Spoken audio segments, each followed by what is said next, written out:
చేయట్లేదు.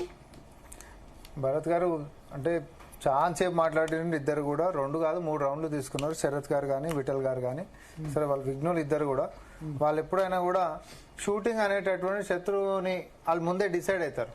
డిసైడ్ అయిపోయినాక కొట్టాలనుకున్నారు. ఇంతసేపు 3 రౌండ్లు కొడితే కూడా 3 రౌండ్లు మా పార్టీని మమ్మల్ని మా నేతని మరీ ముఖ్యంగా రేవంత్ రెడ్డి గారినే టార్గెట్ చేసి ఇద్దరు కలిసి 2 దిక్కులకి కానీ బీఆర్ఎస్ పార్టీని కానీ లేకపోతే బీజేపీని కానీ ఎక్కడ కూడా అన్నటువంటి దాఖలు లేవు. ఒకవేళ అది ముఖ్యమంత్రి గారు మాట్లాడినటువంటి భాష దగ్గర నుంచి మొదలు పెట్టుకుంటే మరి అదే భాషకు సంబంధించి కిషన్ రెడ్డి గారు కార్పెట్ బాంబింగ్ అని ఎట్లా అంటారని శరత్ గారు అన్నుంటే అది నిజంగా కొంచెం బ్యాలెన్స్ గా కనిపించేదేమో. లేకపోతే బండి సంజయ్ గారు ఎవరన్నా చేసింది ఎవరన్నా అని చెప్పి రెచ్చగొట్టేటటువంటి వ్యాఖ్యలు చేసినటువంటి బండి సంజయ్ గారి యొక్క అంశాలు ఏవనెత్తినా అది బ్యాలెన్స్ గా కనిపించేదేమో. సరే వాళ్ళ యొక్క అభిప్రాయాలు వాళ్ళకు ఉండొచ్చు. ఎందుకనంటే శరత్ అన్న is an advocate, at the same time also an advocate. CBI విచారణ అనేటటువంటిది మాన్యువల్ ఏం చెప్తుంది అనేటటువంటి నాకు తెలియక కాదు, లేకపోతే ఆయనకు తెలియక కాదు. కానీ కిషన్ రెడ్డి గారికి ఎట్లా తెలియదో చెప్పాలి మరి నాకు. మరి కిషన్ రెడ్డి గారు బండి సంజయ్ గారే కదా అన్నది సిబిఐకి ఇచ్చేసేస్తే 48 గంటలనే మేము లోపడేస్తాం మీ కుటుంబాన్ని అని చెప్పి బీజేపీ మొత్తం స్టాండ్ తీసుకున్నారు. 100% అన్నారు. కిషన్ రెడ్డి గారు కూడా అన్నారు 100% అన్నారు. మరి ఇదే మాన్యువల్ లో చదువుకొని అన్నారు అన్నప్పుడు నువ్వు చేయాలి కదా. పోనీ అవుట్ ఆఫ్ మాన్యువల్ నేను చేయగలుగుతాను నువ్వు అన్నప్పుడు నువ్వు చేయాలనా లేదా? నేను అంటుంది వాళ్ళు రాజకీయంగా మాట్లాడినప్పుడు నేను కూడా రాజకీయంగానే మాట్లాడుతున్నా. ఇక్కడ నల్లకోట వేసుకొని వకీల్గిరి చేయడానికి మనం రాలేదు కదా. సో ఎప్పుడైనా రాజకీయ విమర్శలు మీరు చేస్తున్నప్పుడు అవే విమర్శలు అనేటటువంటిది మీరు చెప్పినటువంటివి మరి మేము కూడా మా మేనిఫెస్టోలో గ్యారంటీలు అని చెప్పి పెట్టినాము. ఆ గ్యారంటీలు అనేది మేము చేసుకుంటూ పోతున్నాం. ఏమైపోయినా చెప్పి బీఆర్ఎస్ పార్టీ బీజేపీ మమ్మల్ని అడుగుతలేరా? ఆ రాజకీయం కదా. మాకు 5 సంవత్సరాలు టర్మ్ ఇచ్చినప్పుడు 2 సంవత్సరాలు కూడా పూర్తి కానప్పుడు మాకు ఇంకా 3 సంవత్సరాల పైన మాకు సమయం ఉన్నప్పుడు అప్పటికే ఏదో మొత్తం అయిపోవాలనేటటువంటి మాట్లాడితే ఎట్లా? ఇప్పుడు మరి మీరు ఆ రోజు చెప్పినప్పుడు 2,88,000 కోట్ల రూపాయల అప్పు మాత్రమే ఉందని లెక్కలు చెప్పారు ఎన్నికల కంటే ముంగట. కానీ తీరా చూస్తే 8,11,కోట్ల రూపాయలు అప్పు మన లెక్క తప్పు అంటున్నారు. ఇక తప్పేది ఒప్పేది చర్చ అసెంబ్లీలోనే పెట్టినాం. ఇప్పుడు చర్చ అసెంబ్లీలోనే పెట్టినాం కదా మనం. భరత్ గారు నోటికి వచ్చినట్టు మనం వ్యాఖ్య చేసింది కాదు, అసెంబ్లీలో చర్చ పెట్టినాం. అరే ప్రతిపక్ష నాయకుడు ఏడి? మీరు కూడా వచ్చిండ్రు, మీతో అందరూ ఎందుకు మాట్లాడడం మరి? సి మనము ఇన్ని రోజులు 10 సంవత్సరాలలో మేము 2 ఏళ్లలో చేసినటువంటి సంక్షేమాలన్నీ 10 ఏళ్లలో మీరు చేసినటువంటి సంక్షేమాలన్నీ రండి బేరీజ్ వేసుకుందామని మేము అన్నాం. అంటే రామ్మోహన్ గారు ఇప్పుడు రేవంత్ ప్రభుత్వం ఇచ్చిన హామీల్లో చాలా అమలు కాలేదని బీఆర్ఎస్ పదే అదే హైలైట్ చేసి చెప్తోంది. అవును, 2014, 2018 వాళ్ళ మేనిఫెస్టో తీసుకుంటే లేకపోతే 2 సార్లు జిహెచ్ఎంసీ ఎన్నికలకు తీసుకుంటే వాళ్ళది 99% ఒక్కటి కూడా అమలు కాలే. 99% కాలే. మాకు వచ్చిన 2 ఏళ్లలో 70% అమలు అయిపోయినాయి. మరి ఎవరిది గొప్ప అన్నట్టు? వాళ్ళదా మాదా? నేను ఉదాహరణకే చెప్తా ఉన్నా. ఉద్యమ సమయంలోనే నీ మన్మడైనా నా మన్మడైనా ఒకటే బియ్యం తినాలని చెప్పి తెలంగాణ వస్తే అందరము ఒకటే ఏమంటారు లివింగ్ స్టాండర్డ్స్ పెరిగిపోతాయి, నీళ్లు వస్తాయి, నిధులు వస్తాయి, కొలువులు వస్తాయి, మన పైసలు మనకుంటాయి, వనరులతో అద్భుతంగా తెలంగాణని బంగారు తెలంగాణ చేసుకోవచ్చని చెప్పినటువంటి కేసీఆర్ గారు మరి అదే నీ మన్మడి నా మన్మడి తినేటువంటి కనీసం సన్న బియ్యం ఎందుకు ఇవ్వలేకపోయిండు? అది ఆ రోజు ఉద్యమ సమయంలో చెప్పినటువంటి మాటనే కదా, ఎన్నికల మేనిఫెస్టోలో పెట్టినటువంటి మాటనే కదా. నేను హుస్సేన్ సాగర్ నీటిని కొబ్బరి నీళ్ళ లెక్క చేస్తాము, దాన్ని తాగి చూపిస్తాం అనేటటువంటి దాకా నేను దూరం పోతలేను. లేకపోతే ఇస్తాన్బుల్ ఏమైంది హైదరాబాద్ అని చెప్పి నేను మాట్లాడతలేను. మెట్రోని కనీసము మనము కాంగ్రెస్ పార్టీ ఉంటున్నప్పుడు కట్టినటువంటి మెట్రో దేశంలో 2వ స్థానంలో ఉండే, అట్లానే 9వ స్థానానికి ఎందుకు పడిపోయినామని అన్నాం మేము. ఎందుకు 1 మీటర్ కూడా నువ్వు పెంచలేకపోయినావు? జనాభా పెరుగుతుందని నీకు తెలుసు, ట్రాఫిక్ కంజెషన్ పెరుగుతుందని నీకు తెలుసు. ఢిల్లీకి ప్రయత్నాలే జరుగుతా ఉన్నాయి కదా. ముఖ్యమంత్రి గారు ఇన్నిసార్లు విమర్శిస్తారు ఢిల్లీకి ఎందుకు పోతుండు. రండి ఆన్ రికార్డ్, అసెంబ్లీలోనే మేము చర్చకు పెట్టినాం మనం ఏం చేసినాం అనేది. ఈరోజు మెట్రోకి శాంక్షన్స్ ఎట్లా తీసుకోగలిగినాము? సి ఇప్పుడు రాజకీయం చేయాలనుకుంటే ప్రధాని రాజకీయం. సబర్మతిని ప్రక్షాళన చేయాలంటేనేమో ఆడనేమో మాస్టర్ స్ట్రోక్ మోడీ గారు ఏదైనా చేస్తే, కానీ మూసి ప్రక్షాళన అనగానే మాత్రం దుప్పడేసుకొని అనుకొని దోమలు కుట్టినా సరే అదేదో రుద్దుకొని కూడా దీనికైతే అడ్డం పడి కూర్చుంటామని బీజేపీ కంకణం కట్టుకుంటే దీన్ని ఏం రాజకీయం అంటారు? హైదరాబాద్ అనేటటువంటిది మూసి ప్రక్షాళన జరగొద్దా? మెట్రో ఎక్స్టెన్షన్ మనకు రావద్దా? అరే మనకు శాంక్షన్ చేసినటువంటి 2013లో ITIR ని ఈరోజు ఇద్దరు కలిపి దాన్ని ఏమంటారు శుభం బోర్డు పలికిపించి 2016లోనే ఎందుకు మేధావులు అనేటువంటి విఠలన్న కానీ శరత్ అన్న కానీ ఎందుకు మాట్లాడరు?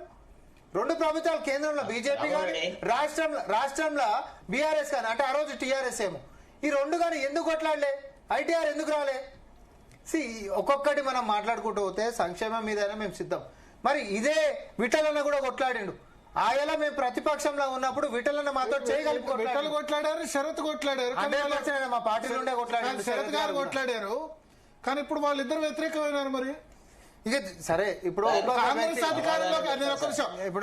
అధికారంలోకి రావడంలో వాళ్ళిద్దరిది చాలా కీలక పాత్ర. విఠల్ గారు యూత్ మొత్తం మొబిలైజ్ చేశారు, మేధావులందరినీ, అడ్వకేట్ పరంగా అడ్వకేట్ కమ్యూనిటీని, లేకపోతే మిగతా కేసులంతా కూడా కొట్లాడేది శరత్ గారు. వాళ్ళిద్దరు ఇప్పుడు వ్యతిరేకం చేసుకున్నారు. గింత తొందరగా కేసీఆర్ అంటే కేసీఆర్ తో మొదలున్న వాళ్ళు దూరం అయ్యేందుకు ఈటల రాజేందర్కి 6-7 సంవత్సరాలు పట్టింది. ఇప్పుడు సంవత్సరం లోపే అయినారు. విఠలన్న గురించి మనందరికీ తెలుసు, చేతుల గన్న ఒకటే లేదేమో గానీ, లేకపోతే ఆయన తిరుగుబాటుతనానికి కెప్టెన్ అని చెప్పి మనం పిలుచుకోవచ్చు. ఆయన జనరల్ గా డిఎన్ఏలోనే ఏముంటది అంటే ఏదైనా కొంచెం చిన్న తప్పు కనిపిస్తే అది ప్రశ్నించేటటువంటి ఆ యొక్క డిఎన్ఏ ఉన్న మన విఠలన్న, అది ప్రభుత్వంలో ఎవరన్నా ఉండని సొంతోడు ఉన్నా సరే ఆడ కొంచెం లక్కునా కనిపించింది అనుకోండి, ఇక ప్రశ్నించుడు మొదలవుతుంది. అన్నంత మాత్రాన మేమేదో మొత్తం చేస్తలేమనో, లేకపోతే మేమేదో విఫలమైన అనేటటువంటి అంశం కాదు కదా. సో శరత్ గారి విషయం కూడా గంతే చెప్తా ఉన్నాం మేము. కానీ గత బీఆర్ఎస్ పార్టీతో పోల్చుకున్నప్పుడు మనం మంచిగా చేస్తున్నామా లేదా? ఇప్పుడు శరత్ గారికి ఇంటెలిజెన్స్ కర్ణాటక నుంచి ఉంటది, విఠల్ గారికి ఇంటెలిజెన్స్ తమిళనాడుకి నుంచి ఉంటది. పెద్ద నెట్వర్క్ ఉంటున్నటువంటి మీ ఇద్దరిది ఇక్కడ నేను స్టేట్ నెట్వర్క్ ఉండి నేనేం చెప్తా మీ గురించి? మల్లికార్జున ఖర్గే గారి ఆఫీస్ లో ఏమైతుందో శరత్ అనే చెప్తాడు, స్టాలిన్ గారి ఆఫీస్ లో ఏమైతుందో విఠల్ అనే చెప్తాడు. మీ స్టూడియోలో కూర్చొని నేను జస్ట్ మా సీఎం గారి ఏమంటారు మా ఆఫీసు మా పరిధి వరకు మాత్రం నేను లిమిటెడ్ ఎడిషన్ ని మేమేం చెప్తాం, ఏసీసీ తర్వాత పీసీసీ ఇద్దరు కోఆర్డినేషన్ ఎట్లా నడుస్తుంది. ఇందాక మీరు ఒక మాట అన్నారన్న, కొన్నిసార్లు సరే విమర్శ అనేటటువంటి చేసిన మంచైనా చెడైనా మీరు కూడా ఆ రోజు భాగస్వాములనే, మనందరం చేయి కలిపే పిడికిలు బిగించి మనం కొట్లాడినాం కాబట్టి అధికారంలోకి వచ్చినాం. 100% మీ కాంట్రిబ్యూషన్ లేదనేటటువంటిది కానే కాదు, నిస్సందేహంగా మీ అందరి యొక్క కాంట్రిబ్యూషన్ ఉంది. కానీ రేవంత్ రెడ్డి గారు పార్టీ పగ్గాలు చేపట్టిన తర్వాత కార్యకర్తల్లో వచ్చినటువంటి జోషు, ఈరోజు కొంచెం నిద్రావస్థలో ఉంటున్నటువంటి కార్యకర్తలు కూడా ఈరోజు పులింబుక పెట్టేటటువంటి సింహాలు లెక్క తిరుగుబాటు చేసినటువంటి తీరు, లేకపోతే రేవంత్ రెడ్డి గారి మీద తప్పుడు కేసులు వేసి జైల్లో వేసినా కూడా ఆయన మొక్కవని దీక్ష లెక్క తిరుగుబాటు ఎట్లయితే చేసిండో, ఇవన్నీ ఒక స్ఫూర్తిదాయకమే కదా. ఇదైతే చరిత్రనే కదా. ఆయన మీద తప్పుడు కేసులు పెట్టిర్రు, డ్రోన్ ఎవరో ఎగరేసి ఆయన జైలుకి తీసుకుపోయి పెట్టిర్రు, ఎన్నికల రోజు ఆయన చేసి బెడ్రూమ్లోకి వచ్చి ఆయన ఎట్లా ఎత్తుకపోయారో మనందరం చూసినాం. ఎన్ని రకాలుగానే చిత్రహింసలు పెట్టాలో, పార్లమెంట్ పోనీకుట ఏమంటారు హౌస్ అరెస్ట్ చేసి పోలీసులు మొత్తం అడ్డం గోడలకు ఎట్లా నిలబడ్డారు. ఎన్ని చేసినా ఒక మనిషి కొట్లాడిండు, ఒక మనిషి సైన్యాన్ని ముందుకు నడిపించిండు, కాంగ్రెస్ పార్టీ జెండా ఎగరేసిండు, ఈరోజు ప్రభుత్వాన్ని నడిపిస్తుండు, ఆయన ముఖ్యమంత్రి లెక్క సంక్షేమాలను కూడా ముందుకు తీసుకొని పోతుండు. మంత్రుల సహకారమే లేదని చెప్పి మాట్లాడుతాం. అధికారం వచ్చినాక 30 రోజులనే పడిపోతుంది ఈ ప్రభుత్వం అని అన్నారు, తర్వాత 100 రోజులు అన్నారు, ఎక్స్టెన్షన్ తీసుకున్నారు, కోట్ల ఎక్స్టెన్షన్ తీసుకున్నట్టు. ఈరోజు 2 ఏళ్ల తర్వాత ఈ రోజు ఒక దారికి వచ్చి 5 ఏళ్ల వరకైతే ఎవరేం చేయకపోయినప్పటికీ ముఖ్యమంత్రి వారికి మాత్రం చుట్టూన్న వాళ్ళు మొత్తం కూడా మంచిగా లేరని చెప్పి మాట్లాడుతారు. ఇంకొక ఏడాది ఆగురి, 10 ఏళ్ళు రేవంత్ రెడ్డి గారే ఉంటారేమో కానీ అని చెప్పి మొదలవుతుంది. That is the brand of Revanth Reddy. ఎక్కడనైతే విమర్శలు తీసుకున్నాడో అక్కడనే ఆశీర్వచనాలు కూడా తీసుకునేటటువంటి నాయకత్వం ఆయనకు ఉంది. ఆయన బాటలో మేము అందరం చాలా గర్వంగా మేము ముందుకు పోతా ఉన్నాం. ఈ రోజు ఆయన నేను ముఖ్యమంత్రిని కాబట్టి నేను గడిలకే పరిమితం కావాలి, నేను ముఖ్యమంత్రి కాబట్టి నా కిరీటం కింద పడుతుంది, నేను గలీలకు పోతే అనేటటువంటిది కాదు. ఎన్నికలు రాకంటే ముంగటనే మీకు గుర్తుందా, మైత్రివనం కాడికి పోయి అప్పుడు వర్షం పడితే మొత్తం మునిగిపోతురు, ఈ దీర్ఘకాలం సమస్య ఎందుకు పోతలేదని చెప్పి ముఖ్యమంత్రి స్వయంగా ఎవరిని చెప్పకుండా పోయినాడికి ఒక స్థానిక నాయకుడు పోయినటువంటి విధంగా ఏ రోజైనా ఈ రాష్ట్రంలో తెలంగాణ వచ్చినాక ఒక ముఖ్యమంత్రి స్థానిక సమస్య మీద పోయి చూసినటువంటి దాఖలాలు ఏ రోజైనా ఉండేనా? ఈరోజు సమస్య అనేటటువంటిది పోయింది. అరే నువ్వు మోకాల కాడకించి ఉన్నటువంటి నీళ్లు నడుము దాకా వచ్చినాయి, రేపు పొద్దున మునిగిపోయి సచ్చేటటువంటి దానికంటే ముంగంటే జనాలను బతికించాలని చెప్పి పాలసీ తెస్తే దాన్ని కూడా అడ్డం పడుడే. చెరువులు కాపాడితే ఎవరికి లాభం అవుతుంది, ఎవరికి నష్టం అవుతుంది? ఇప్పుడు చైన్ స్నాచింగ్ దొంగలు ఉంటారు, అలాగే పోలీసు వాళ్ళు పట్టుకున్నారు పేరు మీద కలెక్షన్స్ అని కదా విమర్శ. ఎవరికి వస్తాయి కలెక్షన్లు? కన్స్ట్రక్షన్లు చేసేటోని అడ్డుకు పడకుండా ఉంటే కలెక్షన్లు వస్తాయి, అడ్డుపడి కూలగొడితే కలెక్షన్లు వస్తాయా? విమర్శలు వస్తాయి. అయినా విమర్శలు చోట కూలగొట్టి 10 చోట్ల బెదిరించారని. ఎక్కడ 10 చోట్ల బెదిరించారు? మీరు నాకు ఒక్క చెరువు చూపెట్టుండి. ఈ రోజు మేము అన్నాం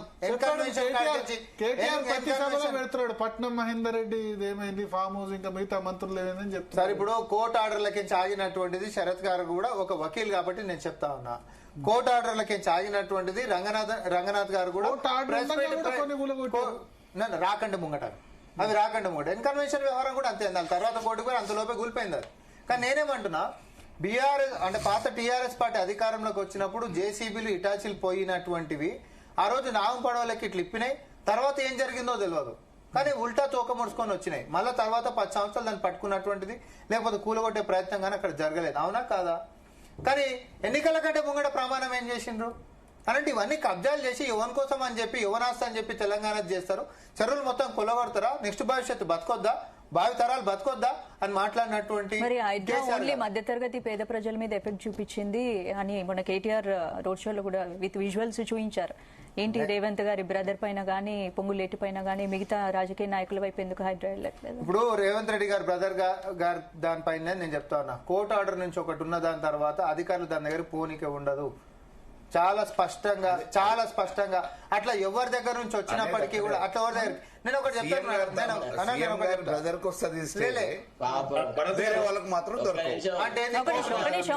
అంటే కోర్టుని అంటారా మీరు? నేను ఒకటి అంటా, 600 గజాలలో అపార్ట్మెంట్ ఒకటి కట్టిండండి, ఒకటి 5 ఎకరాలలో విల్లాలు కట్టిండు. వీళ్ళని మధ్యతరగతి వాళ్ళ లేకపోతే వీళ్ళని పేదోళ్ళ? 600 గజాలలో అక్రమంగా అపార్ట్మెంట్ కట్టినోడు మధ్యతరగత పేద తరగత? మీరు నాకు ఇది చెప్పండి. 5 ఎకరాలలో విల్లాలు కట్టినోడు మధ్యతరగత పేద తరగత?